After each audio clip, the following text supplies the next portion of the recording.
Good morning and welcome to Let's Talk podcast with your host, Melissa Antoinette.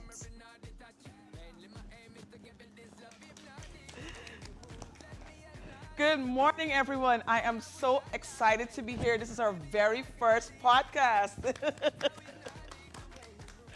All right. So I'm here with two of my really good friends. First of all, we have George Foreman the Fourth. All right, and he is son of champion boxer George Foreman the First. He is an entrepreneur, and of course, he is a student at Texas Southern University. And we also have Jacoby Backstrom, one of my really long-time good friends. All right, and he's an academic advisor here at Texas Southern University. So, how are you guys doing this morning? I am actually really excited, Melissa. I'm glad to be here with you and George. I'm just excited about the conversation we're about to have. Yes. Well, I get to hang out with you, so it's a beautiful day where I get to sit, hang out with you, and talk that talk. Yes. So today we are going to be talking about the fatherlessness epidemic among African Americans. So I was actually doing some research, and based on the U.S. Census Bureau for 2020, it actually says that less than 2/5 of African American children live with both parents. My heart sank. So of course I called my friend George, I called my friend Jacoby, and I was like, you know what, guys, we have to discuss this. This is serious. All right. So I want to talk to George first. George, we know your dad is champion boxer George Foreman. And I think he named all of his sons George Foreman, right? That's right. All five sons all have the same name. Yes. Yeah. So what was it like growing up with your dad? Well, part of having the same name as your dad and your brothers, you get this feeling of presence. With me is my brother. With me at all times is my father. With me at all times is the youngest or the oldest. So there's a sense of accountability. So whether they're in the house with you or not for the day, you still feel connected with your brothers and with your dad at all times. Yes, definitely, definitely, And I also grew up with my dad, so I know how important it is to have that father figure in the home, all right? As a matter of fact, I was also reading, because, I'm a researcher, all right? So, I was also reading that children who grow up with the father in the home, they actually have a higher self-esteem. All right. And so that's one of the reasons why we have to work, we have to put our heads together and see how we can solve this fatherless epidemic among African Americans. So my friend Jacoby, he said that he had a completely different experience. So I would just like to hear a little bit about your experience, Jacoby. Yes, so I actually grew up without knowing who my father is. Never Wow. seen him before. And I think that it did that missing piece did affect me, but I will say that there were people that I could lean on, such as my uncle. My uncle served as that guidance for me. He served as that person that I could lean on and fill that void. Obviously, it did feel internally as if, there was a piece of me that was missing, but it was good to lean on someone who was representative of my father. Oh, definitely, definitely. Well, you know what? Thanks to all those uncles and brothers that step up and fill that role. Because I believe that it takes a village to raise a child. 100%. And so if the dad is not around, I don't think it's right for people to say, well, you know what? Hey, well, well, that's your problem. No, I think that uncles and brothers should continue to step up. All right? So I'm just going to ask George. George, did your dad sit down with you and have personal talks with you? Because when I talk to George, it's like he's just beaming with self-confidence. So I just need to know where that came from. Is it from your dad? Well, absolutely. There's definitely the impact that my father had in my life, but there were also so many other positive male role models that my mother and father put me in front of. Hey, learn from this guy. Spend the day outside working with this guy. Spend the day studying this electric. Hey, there's a guy here to fix the AC. Sit and watch him. Wow. My parents put me in positions to be influenced by positive male role models. And that's part of culture. Having the awareness as a parent to say, you know what, I don't have all the answers, but I need to put my child in a place where they can find those solutions. And that's what my parents tried to do. Yes, yes. So, Jacoby, how did it make you feel that, you never met your dad?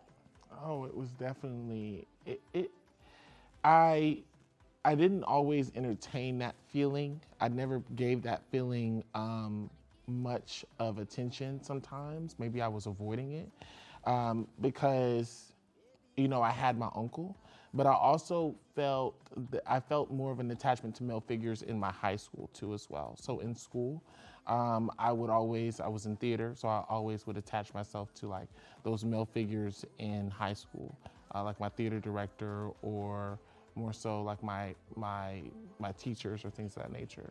Someone who was representative of those things. All right, so I'm a traditional girl, and I believe that the dad is the protector of the home. I Yes. believe he's the protector of the family. Yeah. And I've heard of cases where persons did not have dads, and they would have leaned on a male role model. Yeah, 100%. And of course, there were success stories like Jacoby. Right. But on the flip side of that, I've actually heard of some really bad cases where they leaned on that male role model for support, and that person just took advantage of them. All right? So those are some of the things that we really need to take into consideration. Now, I would like to ask George this question. George, did your dad like attend all of your school meetings and your plays and your games?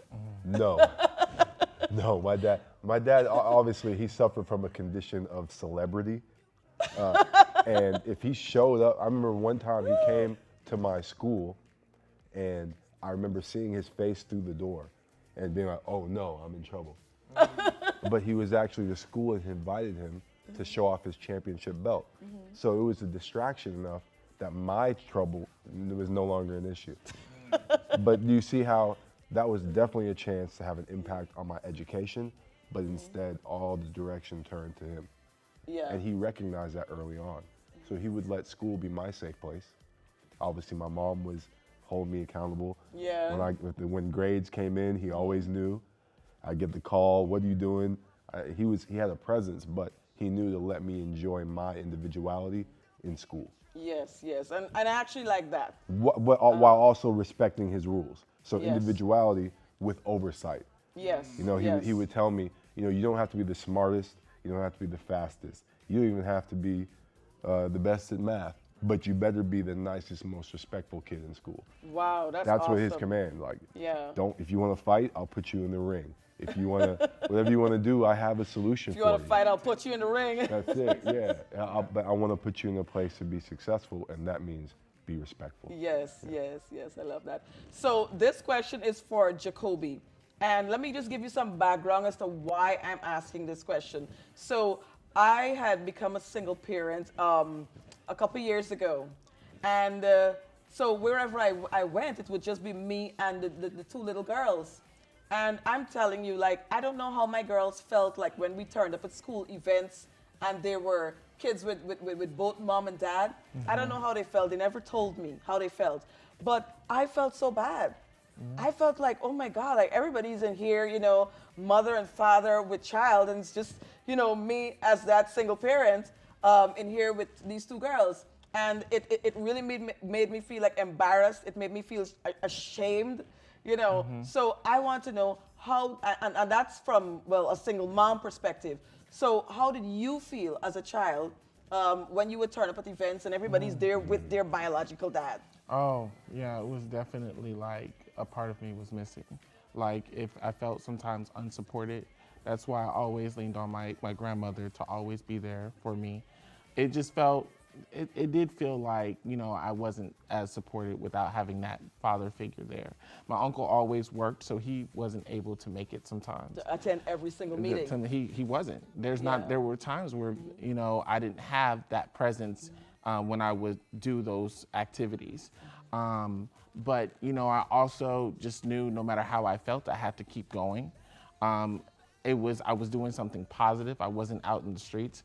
So, although I was missing that factor, I just continued to persist. Awesome, awesome.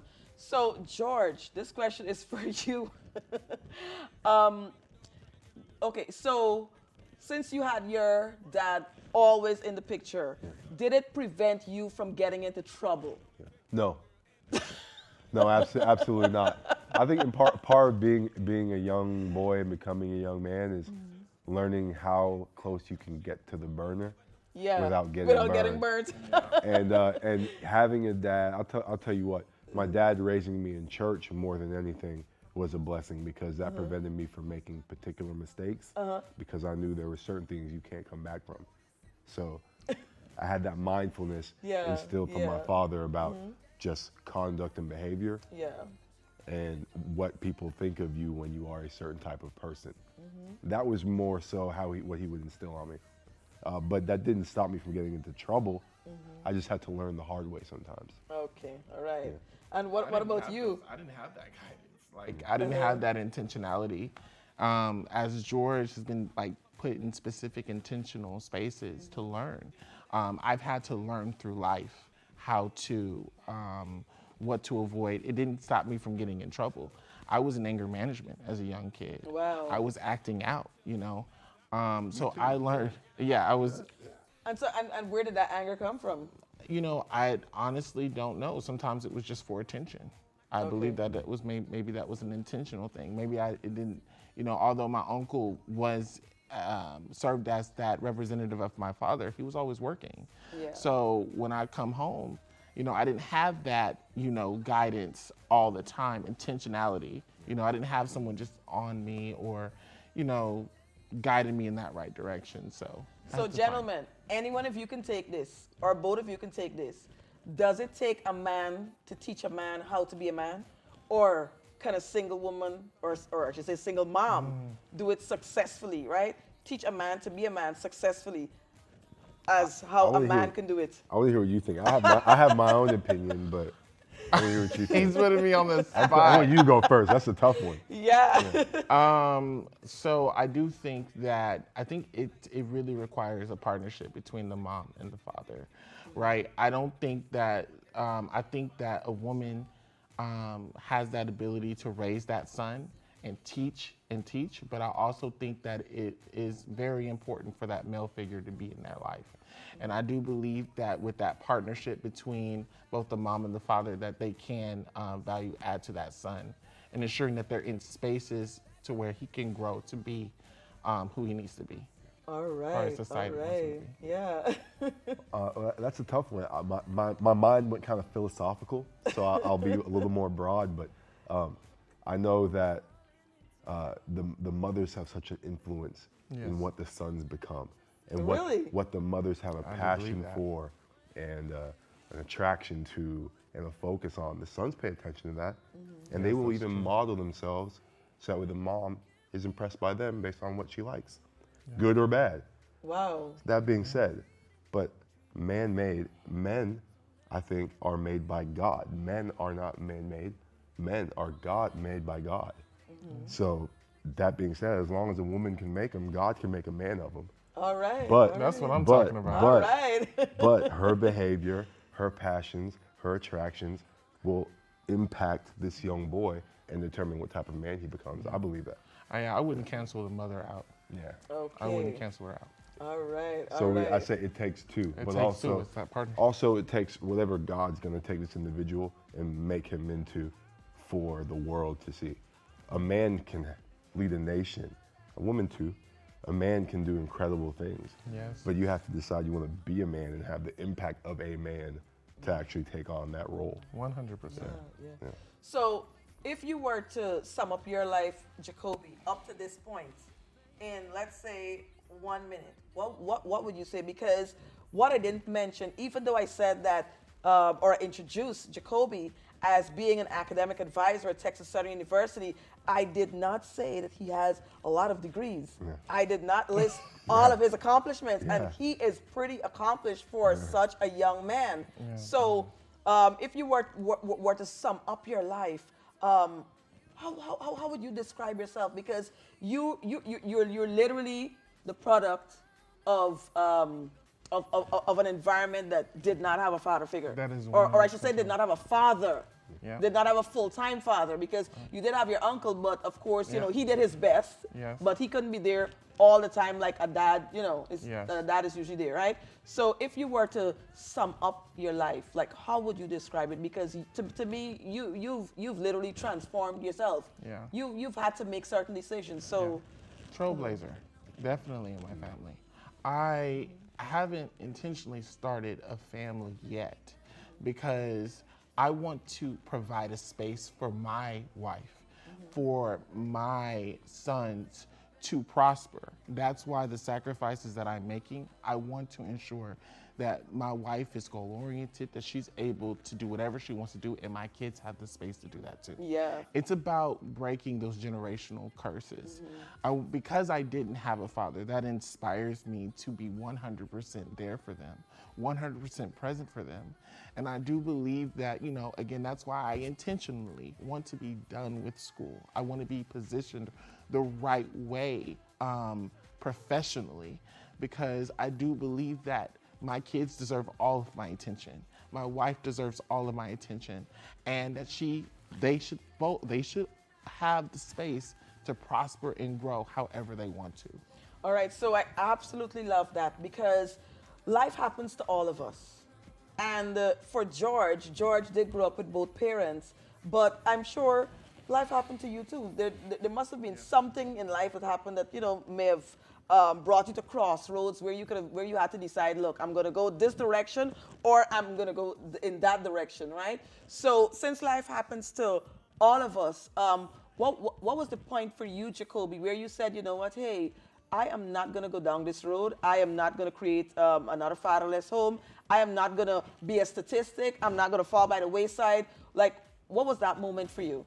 When I look at African American men who are doing great things, like who have a family that is still goal oriented, that still battles through life's circumstances, but continues to move forward. That lets me know I don't have an excuse. Awesome. Yes. So I see amazing examples of African American men who are just doing great things and still battling through life. Yes. So that which inspires me to say, I can stay on this path. I can still experience the issues that I'm going through, internal, external, and I can still impact positively. Definitely.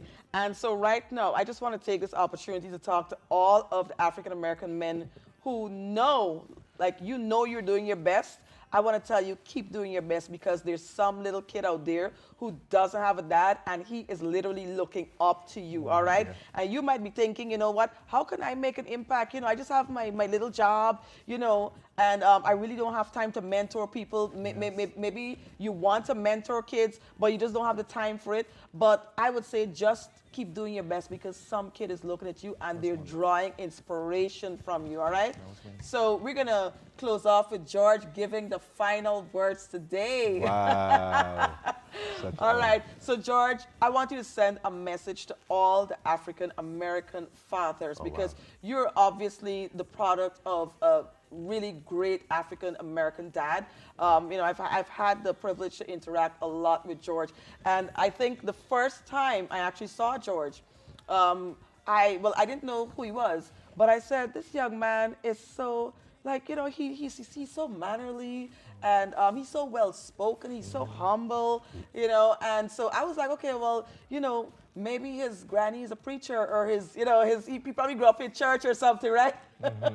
But I really didn't know all of his story. So I just want you to give the fathers right now some kind of encouragement, to keep going on. Yeah, if I could give an encouraging message to all the fathers, those, especially if you're living in America, yes, you can.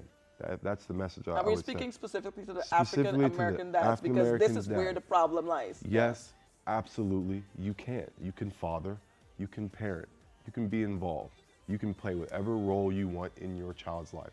There is nothing in this country preventing you from doing that, and no one preventing you from doing that. Exactly. Make time to be a dad, number one, and then everything else will follow as a blessing. Alrighty. So thank you so much, Jacoby, and thank you so much, George, for being on the Let's Talk podcast. And one of the things I would really like to encourage single moms with right now, even if you and the dad are not seeing eye to eye, y'all are not living together, y'all are broken up, please allow that man to be a part of that child's life, because it takes two parents to raise a child, all right? And whatever you do, it ultimately impacts the child. So, on that note, see y'all next time.